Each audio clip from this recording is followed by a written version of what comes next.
ሰላም ጤና ይስጥልን እንዴት ናችሁ? ውድ የኤሌክ ዩቲዩብ ተከታዮቼ ዛሬ የምናየው ስለ ባዮማስ ፓወር ኤነርጂ ነው። በዚህ ቪዲዮ ባዮማስ ኤነርጂ ምን እንደሆነ፣ ወርኪንግ ፕሪንሲፕሉ፣ ፕሮሰሱ ያለውን ሂደት ምን እንደሆነ፣ ኬ ኮምፖነንቶቹ እና ዩዜጆቹ ምን እንደሆኑ፣ አድቫንቴጁ እና ዲስአድቫንቴጁ አንድ ባንድ እናያለን ማለት ነው።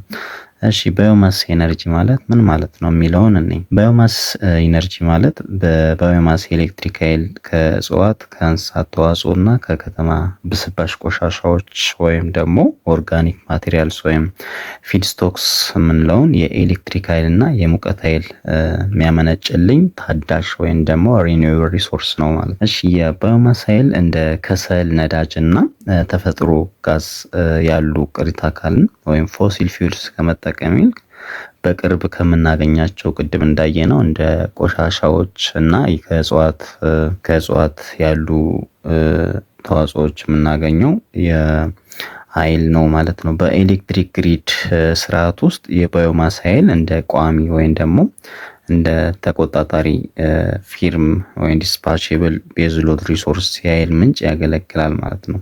ይህ ማለት ምንድነው? እንደ ፀሐይ፣ ነፋስ ኃይል ሳይሆን የኃይል ፍላጎት ሲጨምርና ሲቀንስ ማመንጫውን አቅሙን በመጨመር ወይም ደግሞ በመቀነስ የስርዓት ፍሪኩዌንሲውን እና የቮልቴጅ ስቴቢሊቲውን ራሳችን ማስተካከል እንችላለን ማለት ነው። እንደ ሶላር እና ዊንድ ፓወር ኤነርጂ ዲፔንድ የሚሆነው በቴምፕሬቸሩ ነው ማለት ነው። ወይም ደግሞ ሶላር ፀሐይ ከሌለ የግሪዱንን ሊያዛባብን ይችላል። ስለዚህ ይሄኛው ግን በራሳችን ጊዜ የቮልቴጅ ስቴቢሊቲውን መጨመር ወይም መቀነስ እንችላለን ማለት ነው። ፍሪኩዌንሲንም ጨምሩ። እሺ ወርኪንግ ፕሪንሲፕል ወይም ደግሞ የስራ መርሁ ምን እንደሚመስል እንይ። የባዮማስ ኃይል ማመንጫ ጣቢያ መሰረታዊ የፊዚክስ እና የቴርሞዳይናሚክስ መርህ ከተለመዱት የሙቀት ኃይል ማመንጫዎች ጋር ወይም ደግሞ ከተርማል ፓወር ፕላንት ጋር ተመሳሳይ ነው ማለት ነው። ይህንን በዋናነት የሚከተለው ሳይክል ራንካይን ሳይክል ይባላል ማለት ነው። መጀመሪያ የባዮማስ ግብአቶች ይዘጋጃሉ።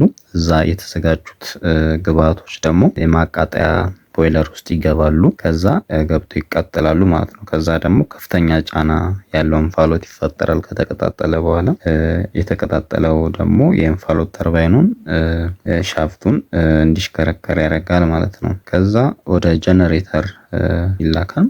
ማለት ተርባይኑና ጀነሬተሩ አንድ ላይ ስለታሰረ ጀነሬተሩን ያንቀሳቅሰዋል። ከዛ ደግሞ የኤሌክትሪክ ግሪድ ውስጥ ይገባል ማለት ነው። በዚህ መንገድ ነው ራንኪን ሳይክል የሚሰራው። ሌላ ባዮማስ ኤነርጂም በዚህ መንገድ ነው የሚሰራው ማለት ነው። ሌላ የሂደቱ ዝርዝር ደረጃዎች ደግሞ ምን እንደሚመስል እናያለን ማለት ነው። 5 አይነት ሂደት አለው ይሄ ባዮማስ ኤነርጂ የሚሰራበት ማለት ነው። አንደኛ ፊድስቶክ ፕሪፓሬሽን ኤንድ ኮምፖዚሽን የምንለው ነው። የግብአት ማዘጋጀትና ማቀጣጠል ነው።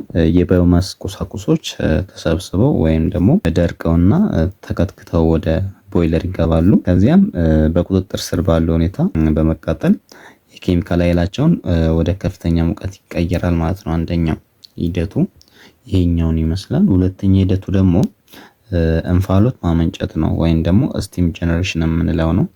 በሚፈጠረው ሙቀት ቦይለሩ የውሃ ቧንቧዎች ውስጥ የሚያልፈው ንጹህ ውሃ በማፍላት ወደ ከፍተኛ ጫናና ሙቀት ያለው እንፋሎት ይፈጥርልናል ማለት ነው።